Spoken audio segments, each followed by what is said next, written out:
They're live. Hey everybody, I'm Tsiokos. I work for the Moonbeam Foundation. I want to, first of all, thanks for everybody for joining the Community Voice event. Similar to what we did with Tranche 1, we thought it was a good idea to kind of organize a panel discussion. And so, I think Thiago will lead that. Got some great panel members here. I want to give it like a little bit of an introduction before we get started, and just kind of some reminders around the grant process, basically. So today we're discussing the grant proposals for Tranche 2 of the revised grant program. We had an absolute record number of submissions for Tranche 2. There was 14 teams that applied. In the end, the committee is allowing 10 to go through to the snapshot vote. I think just this massive volume sends like a clear and powerful message that Moonbeam is the premier chain in the Polkadot ecosystem, and we continue to attract some of the very best teams in Web3, right? So it's equally important that the community, I think, respond to that by participating in the selection process. So not only are we allocating a sizable portion of the overall supply of Glimmer, we're showing that the Moonbeam ecosystem as a whole is it's passionate, it's engaged, and it's thriving. So just a little bit of a recap of the Tranche 2 process. So probably people remember what this was like with Tranche 1, but I know that was a little while ago, so probably good to have a bit of a reminder. So we're allocating 4.5 million Glimmer in this tranche. The ecosystem grants are paid out in Glimmer, and the community has a direct say in who receives these grants. There's a minimum of 250K USD. That is the threshold that a team needs to reach in order to be eligible and to receive grants amounts. That works out to 22.93% of the vote, or a little over like 1 million Glimmer. It's a million Glimmer and like 32,000 is what they need to win. There's a maximum of 2 million Glimmer that any one team can win. And at this point, all the teams have had in fact several weeks to post their proposals. We've had several weeks of kind of discussions, community feedback. And the committee has provided, we've reviewed those proposals, we've asked questions, we've provided feedback. There were several teams that were, out of the 14, there were several that were disqualified, largely because, they were either late in submitting their proposal after the deadline, or they were below the minimum threshold. We did elect also to disqualify one team for not responding basically to the questions that the committee was asking, and not providing enough information. So in terms of the Tranche 2 for the snapshot vote, so we're once again using the snapshot vote process. The snapshot vote should be live right now, so it kind of got launched at the same time as this event started. It'll be live for 5 days. We are using weighted snapshot voting. And there'll be a refresher demo at the end of this call. But just to kind of highlight a little bit how this thing works. So it's a weighted vote. So as a user, you can just indicate by weight how you want, how much you want each team to receive, or how kind of you allocate your specific vote, right? So for example, if you want 50% of the grants to go to team A and 50% of the grants to go to team B, you would kind of like split, the Glimmer in your wallet that way as part of the vote. You can use both, free and reserved, so staked Glimmer, but the Glimmer must be in your wallet, and it must be in your wallet at the time when the snapshot was launched. So basically, like if you now later move in Glimmer or move out Glimmer, that has no bearing. When the snapshot gets created, it takes essentially that's why it's called a snapshot. It takes a snapshot of the state of your wallet at the specific block where it's created, and that's the voting power that you have for this vote. So after the snapshot vote, so we'll have 5 days where the community weighs in. All the results will be tallied and totaled. The committee will then review the vote at the end and make adjustments. So, like I mentioned, there's a minimal amount of $250,000, or a little over 1 million Glimmer. If teams are under that, they are not eligible. Those amounts are deemed left over, and they basically go to the committee budget. It is possible, that there is a hung vote. So in the case that more than 1.75 million Glimmer does not get allocated, then essentially the community is kind of to split on what to do, and then we'll probably have to do this thing over. Hopefully that doesn't happen. We do have a lot of teams this time, so I do urge people to sort of very carefully consider who they're voting for. No team can receive more than 2 million Glimmer. If a team were to receive more than 2 million Glimmer, then the amount that was over would get redistributed across the remaining teams that had reached that minimum threshold, basically, right? So if one team had 2 million, and then there's two teams that are like at 1.5 million, those two remaining teams would get some of those over amounts. After that adjustment, I mean, it's fairly automatic. We have a spreadsheet to do this, so it's not like this. We've kind of got all the logic figured out. The community grant committee will then announce the results, and then we will have of the vote and of the adjustments, and then there will be an on-chain vote that will follow, which will be scheduled for for July 24th, and then run for 14 days, basically. So, and the earliest that grants can be distributed is August 7th, which is the day right after that on-chain vote closes. And yeah, so with that, I'll turn it over to Thiago and our panelists. I'll disappear for the conversation, and then I'll come back with some closing words at the end here. So. Thank you, Tsiokos. Thank you everybody to join today. It's really exciting to have another Tranche 2 happening. A lot of excitement, to say at least. A lot of things going on, so I'm very excited to have this call, and this event with our panelists here, which I will do a quick intro for you guys. We have Kapil. He is the CEO and founder of Koingaroo, a self-custody investing solution across chains in 60 seconds. Ioannis is the founder of StakeBay, Collator, and stake analytics provider with StakeGlimmer and StakeMover.com. And Luuu, co-founder of Evrloot, captivating dark fantasy game pioneering intriguing lore, addictive gameplay, and deep integration of innovative 2.0 NFTs. So thank you guys for joining. It's, again, very excited to have, this Tranche 2, the way that it's being conducted compared to Tranche 1, because we have more teams applying, we have more candidates, and more variety in the teams as well. I guess, one thing that we notice is that we have some also repetitive patterns compared to the first Tranche, which is a DeFi protocols that apply for grants. We have some similar DeFi solutions, right, applying for grants from indexes, ALMs, and so on. So I guess my question for you guys is, my first question is about this dilemma, right, of having concentrated liquidity and distributed liquidity, right? Me as a community member, should I focus on distributing my vote to two similar solutions, like two similar dexes, or should I focus on having, concentrating into one? Would that be the best for the ecosystem? So I guess, what are your thoughts? Maybe you can start with Kapil. Hey, Thiago. Yeah, no, that's a tricky one. Because ultimately, from the user's perspective, especially in DeFi, they want a cohesive experience. They don't want to actually jump between two competitors, essentially, like two different dexes to do one swap. But that said, I think my perspective is usually that the grants are used to kind of give a boost, sort of get like a kickoff to these projects, not really be the means by which they're sustaining themselves. So from that perspective, it becomes clear that there's a lot of value in supporting multiple projects that are in the same field, even competitors potentially, just to get them to that point. Just to, I guess, kind of drive that home. Like if you've got incentives on like two different dexes and both of them are kind of have this very similar offering, but kind of are going in their own approaches to do that, then we can help both of them grow to some level. And after the incentives stop, potentially at least one of them, hopefully two of them, are at a point where the experience is better for the user.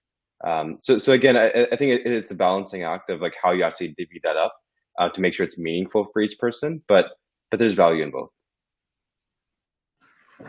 I think this is so insightful, right? Because the main discussion is about being efficient with the grants and trying to, a lot of the answers in the past were to allocate the most of the grants into one, so we have like better APIs and better returns. But I think you touched on a very good point, right? It's about spreading and making sure like everybody's receiving like equal opportunities and growing to some certain level, right? And from there, let them reach sustainability in their own terms, maybe. So yeah, thank you, Kapil. Ioannis, do you want to give some thoughts on it? Yeah, sure. I mean, the dilemma essentially is, you have liquidity attracts more liquidity, which kind of creates like a sum greater of its parts like effect, right? So if you spread the liquidity too thin across protocols, then this effect might not be as strong. And maybe if you spread it way too thin, like, neither one of them will like achieve like a critical mass to succeed, sort of. So but on the other hand, though, diversifying is no doubt has benefits, because you decrease the variety, you decrease the number of experiments, like, essentially, right? So you have more probability that like at least one of them will become successful, or I don't know if you can in some way like measure success across them. I guess you have more probability of success. So if you try to visualize that, right, on a chart, like, the more projects you select, on the y-axis, on the x-axis, and on the y-axis, you put like sort of the probability of success, then you'd have increasing probability of success. But then at some point, it will probably just like dive down, because if you select way too many projects, neither one of them will basically have the means to get to where they need to be. But we just don't know what that sort of, what the target number is, I guess. So if I were if I were voting, when I'll be voting, I'll just set a target to myself, say, I think I'm going to vote for up to 2 protocols, 3 protocols, and then distribute my vote to them. So if I like protocol A twice as much as I like protocol B, I'll put 66% of that, 33% of the other one, blah, blah, blah. And then I'll just let it to sort of the wisdom of crowds to decide what that number needs to be. But I wouldn't vote for just one project, just because I'd be afraid that I'd be spreading liquidity too thin. I think we're at the point that diversification and variety is very important to drive innovation forward, so that's how I do it. Yeah, I like the thinking of the wisdom of the crowd, right? I mean, it's about like how collectively it's basically a game theory behind the scenes, right? Like, like how some teams and some communities, like within those teams, like will behave, and we try to think of the importance of the collectives, right? I think it's a great view. Yeah. I guess like still on this DeFi topic, one thing that we realized in this Tranche period is that we received proposals from liquidity managers, right? And just a quick refresh, it's good to have Kapil here because he can correct me if I say anything wrong. But the way I see the liquidity manager is probably like the simplest and oldest example of liquidity managers is the one that basically get your LP tokens that you're providing liquidity in some DEXs, and they just auto compound, right? They get the incentives which is received in different tokens. They sell those tokens and apply again to the pool. So they do this auto compound feature automatically for you. They have their strategy. Some of them compound like in faster manner than the others. There are other type of solutions when it comes to liquidity managers. But I guess like the main point is that if you are incentivized, if you have like a pool that is already incentivized in the DEX, right? Those liquidity managers will benefit from it, right? Because they will get those same incentives that is being boosted on those pools, and they will just like reapply. You just do the selling and reinvesting in the pool, so they will maximize what is already there. And since we have like liquidity managers applying for grants, it's one thought that we have, like, does that make sense? And I think it does, and it doesn't at the same time. It's really here and there, if it makes sense to those liquidity managers to have their own boost, right? Because if they use the underlying protocol as the main booster, basically everybody will benefit in the chain. But at the same time, they might not get the right exposure. I think that goes back to Kapil's point. Maybe we do the same thing, Kapil. First of all, correct me if I said anything wrong, and I'd love to hear your thoughts on it. Yeah, no, I think that's right, Thiago. I just one thing I want to add is that right now we're at a pretty a unique point with I guess Uniswap v3, like, concentrated liquidity is not new, but relatively new on Moonbeam. And the idea there is that instead of spreading your liquidity across this giant range on the whole DEX, you're going to put it on certain segments. So that leads to this sort of efficiency, meaning that you can trade higher volumes with less price impact. But the caveat is that you need to manage that position more carefully. So especially as Styloswap migrated from V2 to V3, that's been, like, I've talked to several users, that's been sort of a point of contention with a lot of folks, where they potentially used to LP back in the day because it's simple, and now because it requires actively managing it, and if you don't actively manage it, then potentially you get 0 rewards. Then they don't. So liquidity managers have a very clear value right now, beyond purely compounding. That said, like I think from a developer perspective, like I see value in that, because in incentivizing liquidity managers, because if you don't, then the alternative becomes that people can put their money into the protocol raw, into like a DEX directly, and then they can get fees from, or they can get the incentives from that, or they can go to liquidity managers, and liquidity managers have to make money somehow, so then they have to take the incentives temporarily, and in a short-term basis, for the end user, they're getting less out of the liquidity manager for convenience. I think incentivizing just a little bit for liquidity managers at least helps people to go in that direction. And I think it has a scope of being very sticky. The idea with liquidity managers is that if you kind of dump your stuff there, they're managing it for you. You don't have to keep checking in. And that means that your money is in the DEX more often, meaning for traders, it's less price impact in general. So sort of becomes a win-win. Again, that's on a short-term basis. Long-term, again, like the liquidity managers have to figure out a way to be sustainable on their own without these incentives. But I think in the short run, it makes life a lot easier for people to even consider using them. Yeah, that's very insightful. Like we're ALMs nowadays has different role, right? Like maybe they are the ones bringing new users because the DAX experience is like compromised, right? Somehow to like they're improving in some ways to the liquidity itself, to reducing slippage and reducing the cost of transaction. But it's adding a layer of complexity that it moves away like the non-whales of us, trying to just do like the simple, like providing liquidity in a Glimmer USDC pool or USDT, whatever. So yeah, I definitely see that. Yeah, no, exactly. From like a whale's perspective, like if someone's saying I want to LP 100K into the DEX, and a liquidity manager starts taking 1% of that in the short run, they're probably like, oh god, I don't want to part with that 1K, right? So again, the short run, it's clear it solves this problem, but longer run, like if that 1% makes that difference, and that's what the liquidity manager needs to survive, then obviously there's going to be some sort of disagreement there. Yeah, and Ioannis, like, what are your thoughts on this? Like, there's this double incentivization, but at the same time, I think Kapil made a good point about, like trying to bring the new players that actually bring new users. So, do you share the same thoughts? Yeah. You said, you mentioned that it's just basically an additional layer, and it's what the blockchain is, what software is, and what society is, which is what the blockchain is made of, society and software, layers upon layers upon layers. So this is another layer, and you can't just say, we're going to stop at a layer. Of course, we're going to keep adding them, and that's how it works. And then if we find one to be one too many, then you just peel it off. And then you also, you just got to be careful, I guess, about incentivization.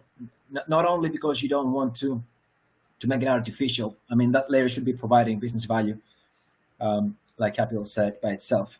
So you got to be slow on that, I think. But also because incentivization is like, I think there's like incentivization pollution. I mean, nothing can work without incentivization in the blockchain. But at the end of the day, like, people do get confused about what they're getting.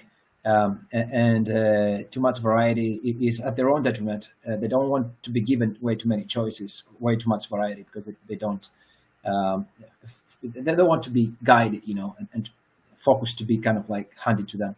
But if there is business value to it, there's no question about it. It's just, I guess, how much, I guess, would you be incentivizing them? But I'm no expert on this, and I'm just basically agree with Kapil because he's the expert. Yeah, I guess when you touched on a very good point too, Ioannis. I think it's about building layers, and those layers have to make sense in the overall Web3 society, right? As we are, I don't know, Kapil, if you agree with that, but I feel like the DEXs with the V3 side thing it's like it's almost becoming like an infrastructure in the elements, by become like the UX of things, right? Which is completely different in the past. I think like we had like this idea of going to the ALM to get more yields. It's more like degen in the style, and now it's the other way around. Like you, not the other way around, but like the LMNs, like he's playing a role of like making life easier for the non-degens to actually, like have some returns over their tokens there that were included. Yeah, no, I think the whole like kind of progress has been the old way of doing things is very simple, very easy for people to get in. Not efficient. The new one is efficient, and we see that. I mean, from a trader's perspective too, like it's clear that the price impact is a lot lower. You can trade higher volumes, but at the cost of this convenience. And you do need this added layer now in order for it to be really viable. Because like quite frankly, if you don't, then like you're checking in every day to manage your positions, and at that point, is it really passive yield? Not so much. Yeah, that's very interesting. It's a very interesting approach. Okay, so jumping the tracks here, we also receive a lot of non-DeFi proposals, right? I think this is very exciting, to see like those different types of projects applying for the ecosystem grants. But there's always a dilemma if the ecosystem grants should be more DeFi oriented because it's a liquidity incentive for those DeFi protocols, or should we focus on have like space for those type of solutions as well? I'll look to hear from Luuu. Luuu, I put the two first questions for Ioannis and Kapil, so I'll give you the stage right now. Like, what are your thoughts about like this competition, health competition between non-DeFi and DeFi? Yeah, sure. I don't really see it as a dilemma. I think my opinion there is pretty straightforward. I think DeFi is a big part of blockchains, and that's how I got into blockchains as well back in the day when I discovered the Uniswap, and I was like, oh, wow, that's super interesting. Like, what are those ranges? How does all of that work? Just from a technical perspective, I was super interested in it. But we really need more diversity, especially in the blockchain. It can't be all about DeFi. I think it's a big reason why people stay, and I think it got a lot of people into blockchain, and it's super exciting, and it's definitely a huge part. But I feel like a lot of the innovation there has like maybe reached a small plateau. I'm not quite sure. I'm not deep enough into there, but I feel like there's nothing super big happening where we could attract a lot of new people. So I definitely see the sense in getting more efficient and making it multi-chain, cross-chain. That all of that seems amazing. I mean, I just recently had to go through 3 different routes to get remark from Moon River to Moonbeam and then cross-chain, whatever. So that stuff is still quite difficult, I think. So it would be awesome if it becomes easier.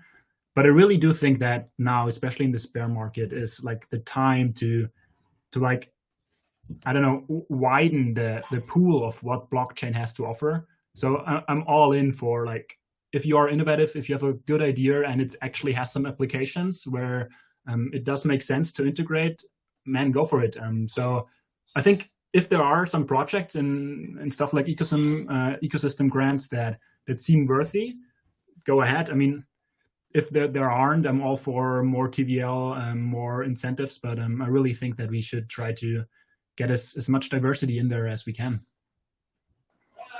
Yeah, it's a cool vision, right? I mean, it's, of course, maybe the first thing that you have to ask is like, are those meaningful projects that are applying, right? It's not about just creating variety for the sake of creating. It's about like having meaningful projects that can add up to the ecosystem, add up to this widening project, right? Of what blockchain means. Like, it's definitely like a good review. What about you, Kapil? Yeah, so go ahead. I mean, definitely, if there are no projects that are being like attracted right now that can actually add value to Moonbeam, then I mean, put it into the DeFi protocols. It will probably at least keep the people that are there and maybe attract some new ones. But if there's potential, I think go for it. I feel like that's what those eco grants are really there for. Like, give a team like Cap said earlier, like give a team the chance to build something cool up, and maybe they become sustainable, maybe they don't. But it's like I think that's the way to go. Yeah, using the ecosystem as a boost, right, for the innovation, I guess. Kapil, your thoughts? Yeah, no, I think honestly not too much to add. I think Luuu covered that very well. Where I see grants as a means of getting off the ground, particularly for new teams. And if these guys, especially full time, they're trying to move fast, pay them well. So I think that's top priority.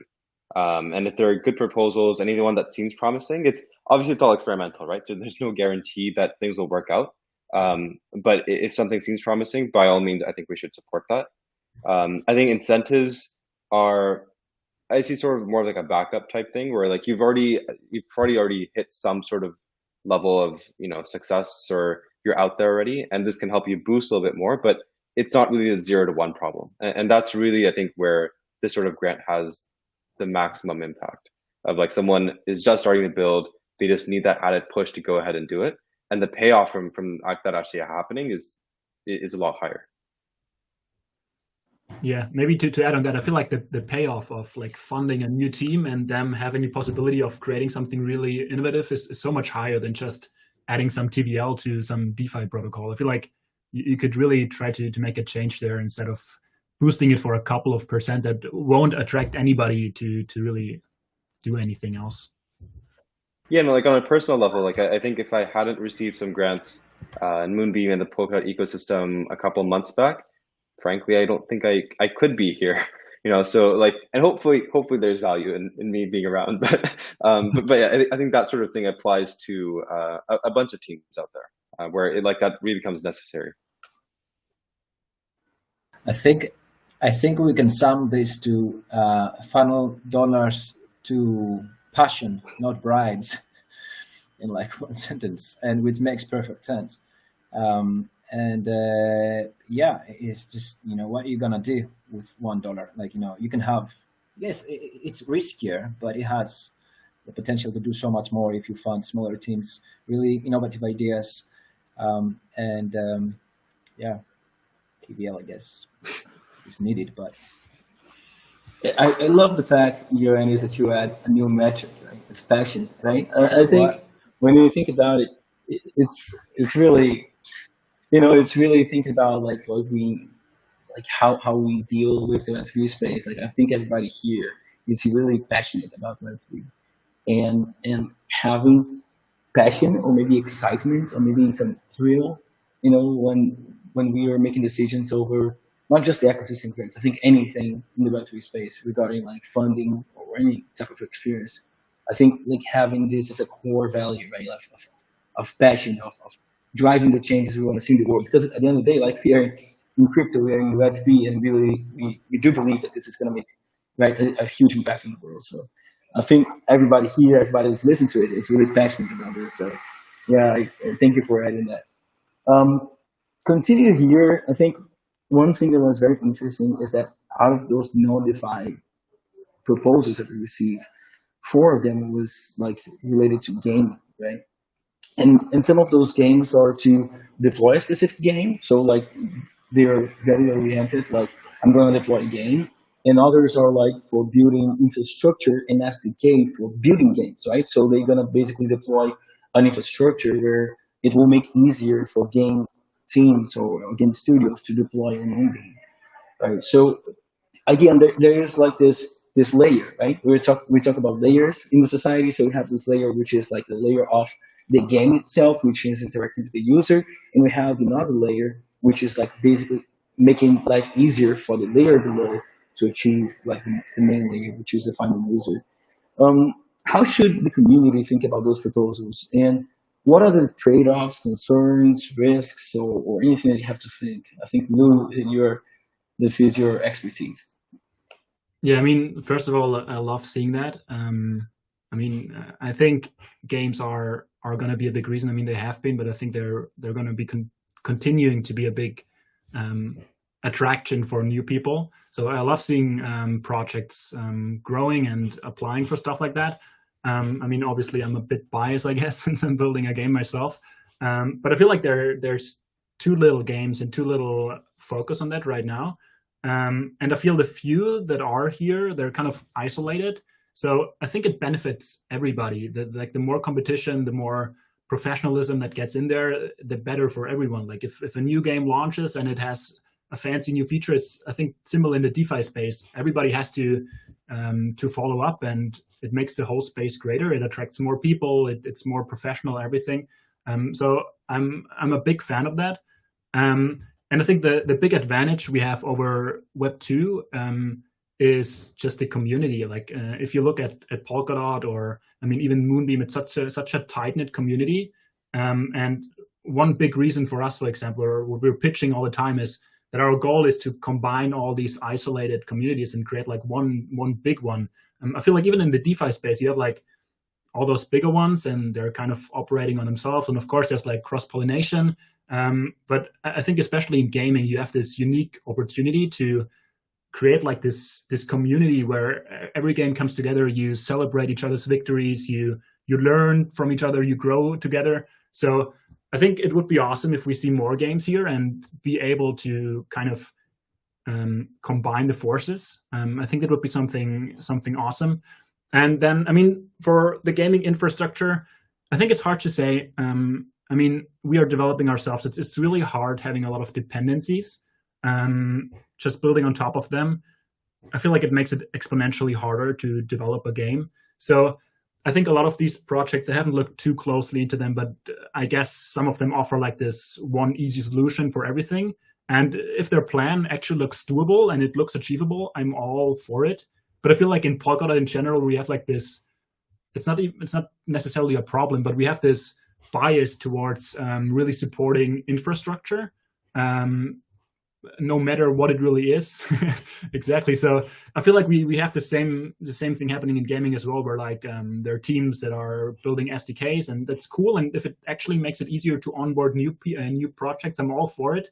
But we can never forget that like you need actual teams that build like the end application, and there's a lot of stuff to do. Like developing a game is not easy. So I really hope that if it's a game that looks promising, if they maybe have some nice artworks you find interesting, that you actually give them a chance, because it can grow into something really awesome. So yeah, I think all the fancy infrastructure is really worth nothing in the end if there's no teams building on top of it. So you always need to be aware of that. So yeah, I think it really depends on the projects, but whatever looks the most promising. But I would just really love if especially like those grants, those community grants, even in Kusama or Polkadot, would give like these single projects a chance, even if it looks like it's only benefiting the project or the players of that one project. I think at the end, it's like, it helps everybody. Like, I don't think you can really, write that off. I think you mentioned so many cool things in there. I think this cross-chain pollination thing, both Kapil and Ioannis, please feel free to add to it. I think Kapil is already working on it, right? His cross-chain is basically like connecting all the chains. This is the vision of Moonbeam, right? This is how we see the future. Like, instead of having several islands and several like independent deployments, we definitely see this Web3 world as integrated, right? In a way that you tap all the liquidity, all the users, and you have like specific chains for specific uses. So it's okay to have those things, and instead of like thinking about like how we grow in a Web3 space with this, with this cross chain, with this not it's multi-chain, right? Like this multi-chain cross-chain approach. So I think this is the first cool thing that you said, but also mentioning about like having more games, right? I think like having those SDKs that can help build more games might have like long-term benefits, right? To bring more game studios to Moonbeam, because it's easier. So I definitely see like the long-term view of benefits of having those, but also like having like an ASAP, like more games to Moonbeam is also like very well received. So maybe there's no wrong answer, right? I mean, it's just a matter of like both are good decisions, I guess. Yeah, I think another point is like I thought about that yesterday. It's like you have like, for example, in the Web2 space, you have like Call of Duty and Battlefield, and obviously they kind of play off of each other, and the rivalry is good for both of them. But imagine them like working together. Like, imagine them trying to create something cool together. And I feel like in blockchain we have this unique opportunity where it's really one big community like underneath. I mean, that's what Polkadot is about, right? Like being the relay, and we can kind of do the same thing in gaming as well. We're like a relay community, and everybody can build on top of it and benefit off of each other. And then I feel like we can achieve everything. That's like a cheesy saying, but I feel like it's true for gaming as well. That's really cool. I 100% agree with that. Kapil and Ioannis, maybe you can go with Kapil first and then Ioannis. Yeah, not. I think Luuu again did a good job there. Not too much more to say, at least on the gaming side, but like on the infrastructure side, I think there's like good infrastructure is very valuable. DeFi is just, I think, I mean, it's been the first focus of crypto, therefore it's more, I would say, mature than gaming in DeFi, which is why like it's so like you can literally copy paste the same stuff and have a brand new DEX, right? That is only possible because of like the infrastructure on some level. The fact that you can do cross-chain stuff, cross-chain connected contracts, like I was able to do that as like a solo developer. That's only possible because you have all this infrastructure of doing like these cross-chain bridges and being able to interact with that. And Moonbeam obviously has its own special palettes and calls to interact with those. So like the infrastructure really can help set up applications for success. Like, yes, absolutely. Like the end user, what they want is the application. But again, it's a balancing act. If you can enable 10 people to do that with one infrastructure product, then that's a lot of value. Ioannis. I think this question actually connects very well to the previous one about DeFi, because I mean a big part of DeFi is very close to the core of how blockchain runs, staking, all that stuff. It's how things work. But then a big part of it is also like outside that, derivatives of assets and like new ways to trade things, basically. And that part, like if you think about it, why would an investment bank or like institution start? Like be interested about zero execution risk that the smart contract offers. I mean, they can pay 15%, to an investment bank, I guess, and pay for it, and they don't have to worry about smart contracts and not have to worry about price volatility and all the other stuff. So the value proposition for DeFi to the finance world is not that great. And it's mostly about cost savings. Whereas in gaming, what the blockchain can do is grow the top line. It can provide growth. It can connect games with each other. It can provide like the common ground to bring things together.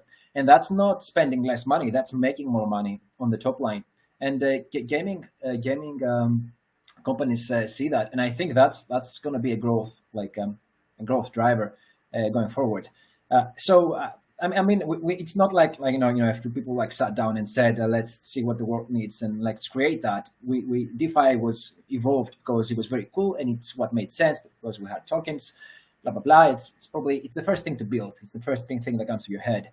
But if we sat down and we said what does the world need and what are people more likely to start using and drive adoption and blah blah blah, that would probably be gaming. And I come from finance, by the way, so. Yeah, this is a very healthy discussion. I 100% agree, and maybe the conclusion for this, the main question about like this comparison between having more gains directly or the SDK is you need both, right? I think one might bring like short-term gains and long-term as well with like community growth and more user activity and ecosystem connection. But the SDK might also bring like future easiness of use of people coming to the ecosystem and building on top of it. And I think like it's a great balance. I don't know. I'm sure you have some thoughts, Luke. Yeah, I just wanted to say, I mean, we can see it again and again. I think almost all builders that are here right now are in it for the long term. So I definitely see the reason for infrastructure, and like Cap said, it makes sense. And if it really generates a nice boost for new projects to be like able to easier develop, then it's awesome. But yeah, I think in the end, there has to be like, I feel like even for the ecosystem grants now, like you need to look at it and kind of decide for yourself, does it make sense? Does their vision make sense? Do you think they are able to deliver on their vision? And if they are, I mean, both of them are awesome. But if it looks just like another cookie cutter thing, then you may decide against it. But I think in the end, it just depends on which projects are attracted. Yeah, and just to expand on that, and it's a bit off topic here, but everybody that is listening, right, and deciding how they're gonna vote, like this is not like a binary thing where it seems that don't receive the grants will fail somehow. I think it's a matter of fact that it will help to boost, right, their their project, but I think there's definitely room to you guys, to everybody that's listening here, to participate in those projects. So if you saw a proposal and you think it's interesting, regardless of the outcome of the grants, like join the community. Go over there and test it out and trying to be supportive. I think like having those teams that are actually trying to make a difference in our ecosystem, this is pretty powerful. And connecting with them, it like just to show a proposal and just to participate in the way that they're doing shows that they have a lot of commitment already. So just join their community, learn with them, and grow with them. I think that there's a perfect time for doing that. One last question before we go to final thoughts is about returning applicants, right? So the ecosystem, I think we already discussed something about this topic, but we have teams that we are applying for the grants, to continue to provide liquidity or to give potential new features. But how should the community evaluate that? How the community should evaluate those past performance? What are your thoughts about reapplying for grants? Maybe we can start with you, Kapil. Yeah, no, I think we see that pretty often with sort of big players coming and doing or asking for grants again, which makes complete sense. I mean, these guys have the community backing, more likely to get support, and have a track history, right? Where we can see in the past how they use the grants. If we're happy with it, we can continue onwards. So I think that's great. That said, again though, I think I've probably reiterated this a couple of times, but I see the grants as best being a means of getting new people off the ground, really getting them exposure, going at it from that perspective. So I think if existing teams are doing something new, or they're building something new, and they need development resources there, or they're trying to do some sort of incentives and they worked in the past, and by worked I mean before the event their KPI is something like they're getting X amount of trading volume, incentives happen, after the incentives expire, it's elevated now, there's more trading volume, there's more TVL, whatever your metric is, that's success. So if they're able to replicate that, then I think that's great. But if it's if that hasn't happened in the past, and we're trying to redo that, then I think that's a clear example of hey, there's track history that this has not worked, and maybe we shouldn't reiterate that. But again, I think on experimental type stuff, if you're developing something, you need development resources, and new players or old players. I think that's fair game. Yeah, that's interesting. I feel like the proposals nowadays, the reapplicants, they put some thoughts into how they're benefiting the community and fostering innovation as well. Could be through partnering with new projects that are using their DAXs, and most of them use DAXs. So they're using their DAXs to do some additional partnership, or they're trying to add new features. I think they're all trying to do that, and again, I think this is a justification of them of potentially why they're reapplying for the grants, right? And there's just again this I wouldn't say confusion. Let's say this difficult decision, right? Of focusing more on the directly on innovation on those teams that are applying for the grants and trying to get them boosted, or doing this potentially indirectly through those reapplicants. It's difficult to measure success in here, right? And it's difficult to measure how effective each of those tactics are. Ioannis, or maybe Kapil, you want to add to it? Maybe Ioannis, and then go back. Yeah, let's do that. It's the first thought I had to this question was okay, it's all about sustainability. But then I immediately thought, okay, well, but what if you make a project self-sustainable and then it becomes a monopoly, of which we have seen examples. So then I realized it's more complicated than I initially thought.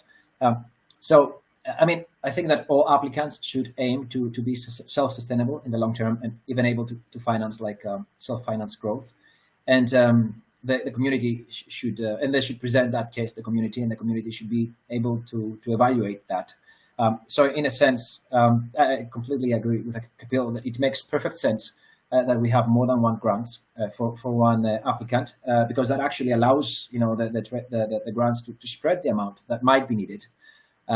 and to test that applicant out.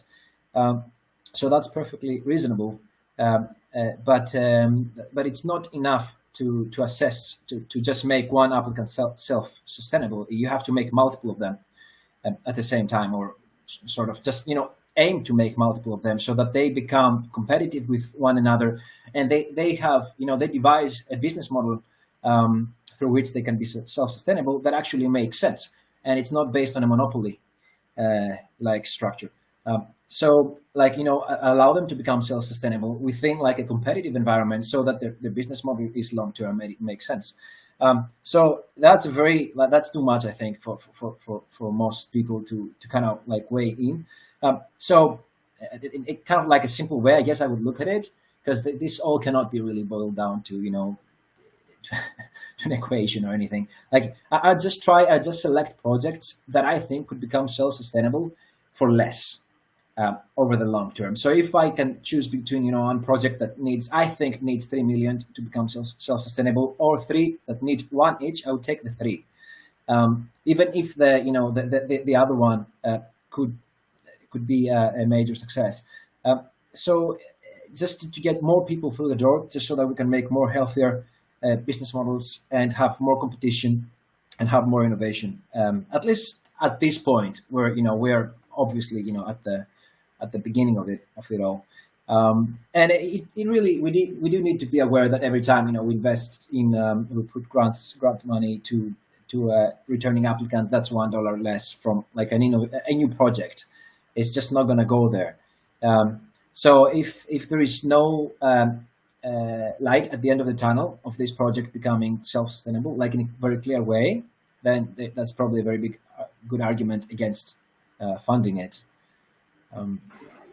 That's very insightful too, right? Because even though they can foster innovation indirectly, like they could be a path to force innovation somehow, it's about getting to sustainability. I think that's maybe the ultimate goal, right, of those ecosystem grants, is making sure like those projects have a chance to reach a certain level where we reach like healthier operations, like daily routines, just day by day. Like we see like an ecosystem that is just like the wheels are in motion, like independently. So that's a cool view. Maybe we go to the final thoughts. Maybe we can start with Luuu. Luuu, just give some final thoughts to the community and final words. Yeah, sure. I think I love stuff like the community grants, and I mean a big reason why we migrate to Moonbeam is because it has been so awesome working together with people like you, Thiago, where you're like all of you guys are super responsive, you're super helpful, super supportive. So I feel like stuff like community grants is just another layer of that, where I think we're building this awesome community together and we all believe in it. So I'm just happy that projects get the chance to maybe sustain themselves and build something cool. So I'm all for it. I think the more that are voting, the better. So even if you're not completely on board with any project, maybe still put your glimmer towards something. In the end, it's better than not voting at all. And if there's something that looks really cool, try to fund it. I think you can definitely make a difference, even if you only have 50 glimmer in your wallet. I think that's still enough. Thank you, Luuu. What about you, Ioannis? I think the best way to end this is that I would focus on, especially since it's very hard to assess projects, I would first focus on people. And I think like literally, like if I just had a bunch of videos of these 14 teams, kind of the same way I chose what to vote for in my country this year, I would just watch one video of each team, and see the people that represent it. And I would vote that way. Maybe that's like something good to do next time. Just collect all these people, and just see who's behind that, and how passionate they are. Back to passion, how nice, perhaps, because that helps them put together a team. And what have they already done? I guess on that great idea that they're presenting. What's there? If it's their passion, there's stuff already there. There has to be, right? People first, I guess, and just see. I would look behind the teams. I would look at the teams and try to form an opinion like that. I think that's the easiest way, kind of like the lowest hanging fruit to make decisions. Yeah, maybe to add on top of that as well is I totally agree. Like look at the team, try to gather a sense if they are able to deliver on this stuff. I mean, I've been interacting for the last year with so many different teams and so many passionate people, especially, but it takes like some product management skills to actually deliver on something. So try to see past the white paper, past the fancy vision and the fancy ideas, and try to be like, okay, does it seem like they can actually build something, or is it just pure passion and they're like clouded by their passion and not even able to deliver it? So I totally agree. Like, look at the team, try to figure out if they can make it happen, because in the end it can be the best idea, but if it never comes to fruition, if it never becomes alive, there's like no use in it. So yeah, definitely. 100%. 100%. Kapil? Yeah, no, I think thanks for hosting this, Thiago. Yeah, I think just one other great form of involving the community. For anyone that's listening, like, I mean, it takes quite a bit to sit through almost an hour of, you know, 3 people chatting about this sort of stuff. So, you know, kudos for sticking around. And for any of your friends that are you know, also in the Moonbeam ecosystem but potentially not on this call, I think that if you can educate them, if you can bring them up to speed, you know, get them to at least, you know, turn out for the vote, that's going to have a lot of value too, because ultimately I mean, with every vote, right? Like, there are a lot of people that could vote but aren't. But it's great to get their involvement and get them educated. Yeah, that's it. Okay, and I would like to personally thank the 3 of you to be here today. I'm a huge fan of to both to the 3 of you. You know, like Kapil is such a brilliant mind building like such a cool, you know, cross-chain solution for all of us, which is it's really mind blowing. And Evrloot doing what they ever done, which is delivering a lot of work. You know, like since the Book of Lore and Book of Lore owner here. So always very excited to have you here, Lou, and of course Ioannis, you know, like such passionate since the beginning of times here at Moonbeam. You know, Stay Glimmer, such a core deliverer, you know, of things here, and definitely a continual efforts to our community and helping building and helping making sure we are in the right path. So thank you, the 3 of you, for being here today. It was a great chat. I hope everybody enjoyed. I will invite Jimena now to join because she will share a video explaining, like a quick tutorial explaining how it goes. And Tsiokos, you're going to add some words too? Oh. Tsiokos, we don't hear you. Sorry. We cannot. There we go. Hardware mute. Yeah, I have some closing remarks. You know, first of all, like, yeah, just, you know, again, want to thank everybody. You know, Cap, Ioannis, Luuu, you know, thank you so much for joining us and doing this. Obviously, Thiago as well for you know, sort of leading the discussion here. You know, I also want to thank the entire audience for participating. You know, I do want to sort of send out a call to action, similar to what Cap said. I think, you know, we want, and to what Luuu said, you know, I think we want people to like vote, right? I think it's now up to the community to kind of decide what happens. I highly encourage like community members to go read the proposals on the forum. There was a lot of conversation on all of these threads. Someone very passionate, I will say, and I think, you know, again, you know, that's great. Actually, I think, you know, people often, you know, I think, you know, when you have even sometimes disagreement about projects, it just shows like that, you know, people are very engaged and passionate in the community and care about Moonbeam and sort of the where the community is headed, right? So anyway, so please go and get informed, and then go make an informed decision, right? And so yeah, I want to get as many people to participate as possible. First of all, because, you know, we are kind of, you know, allocating, you know, a significant portion of the overall supply, but also, again, you know, sort of similar to what I said on Tranche 1, like, you know, it sends a very strong message to people that are just checking out Moonbeam for the first time.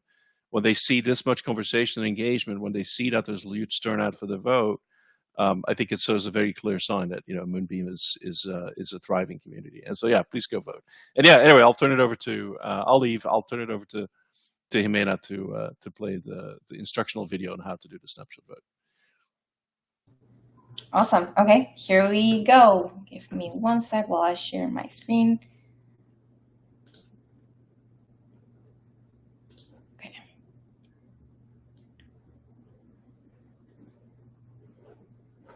let's see here. And let's go.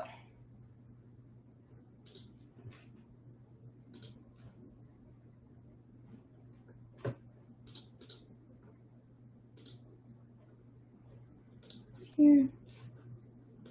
Okay, and here we go. Hello everyone, it's Kevin, and welcome back to another tutorial. In this video, I'll show you how you can vote on Snapshot proposals.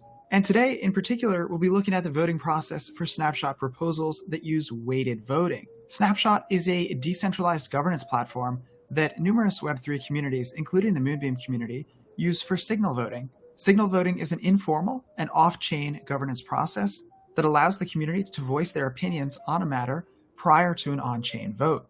The key distinction between off-chain signal voting and participation in on-chain democracy referenda is that an on-chain democracy referendum is binding. Voting with Snapshot is quick and easy. It uses no gas and it only requires the user to sign a message. Unlike Moonbeam's on-chain democracy, Snapshot voting cannot and does not lock up tokens for any period of time. Thus, signal voting with Snapshot is fast, easy, and flexible. Let's walk through a demo of how it works. To get started, head to the Moonbeam Foundation's Snapshot space. I'll put a link in the description of the video. Press Connect Wallet in the upper right-hand corner and select your desired Web3 wallet.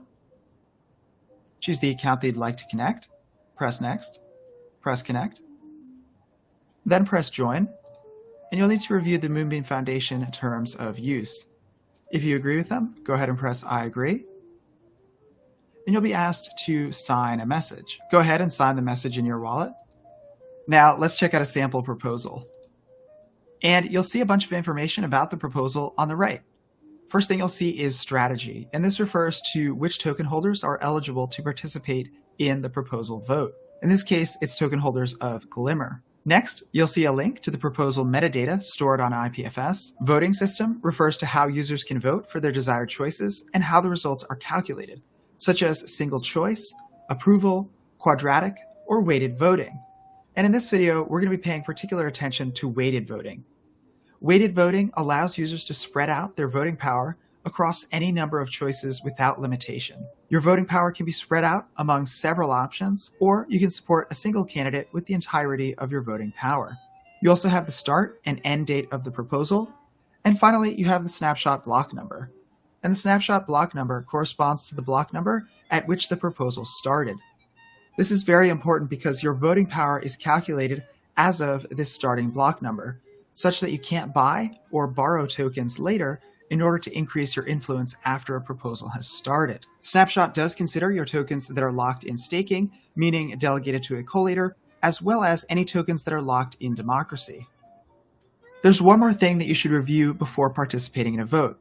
Typically, you'll see a link underneath the discussion heading to a post on the Moonbeam community forum. And this forum post typically includes additional context on the proposal, such as implementation details and the rationale behind the proposal. So I have a sample proposal here that's set up with 3 different options. And to get started allocating your votes, all you need to do is use the plus and the minus buttons to distribute your voting power amongst the different options. The numbers used here, let's call them assignment values, do not correspond one-to-one to your Glimmer holdings. Rather, they're simply used to calculate the composition of your vote.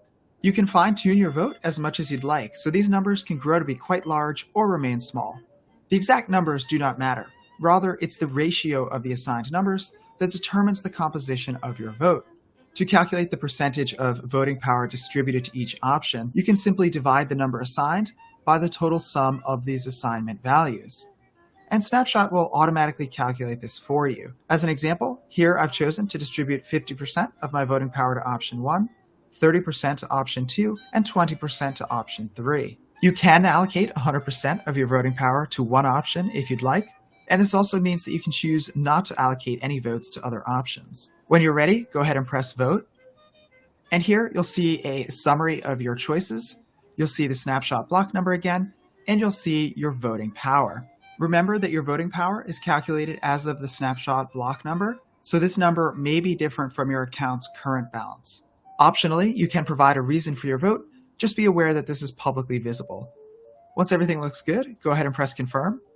and sign the resulting signature in your wallet. And our snapshot vote was successful. You can see the current status of the vote underneath the current results tab on the right. And that's it. As you can see, voting on snapshot proposals with weighted voting is a breeze. Thank you so much for watching this video, and I'll see you in the next one.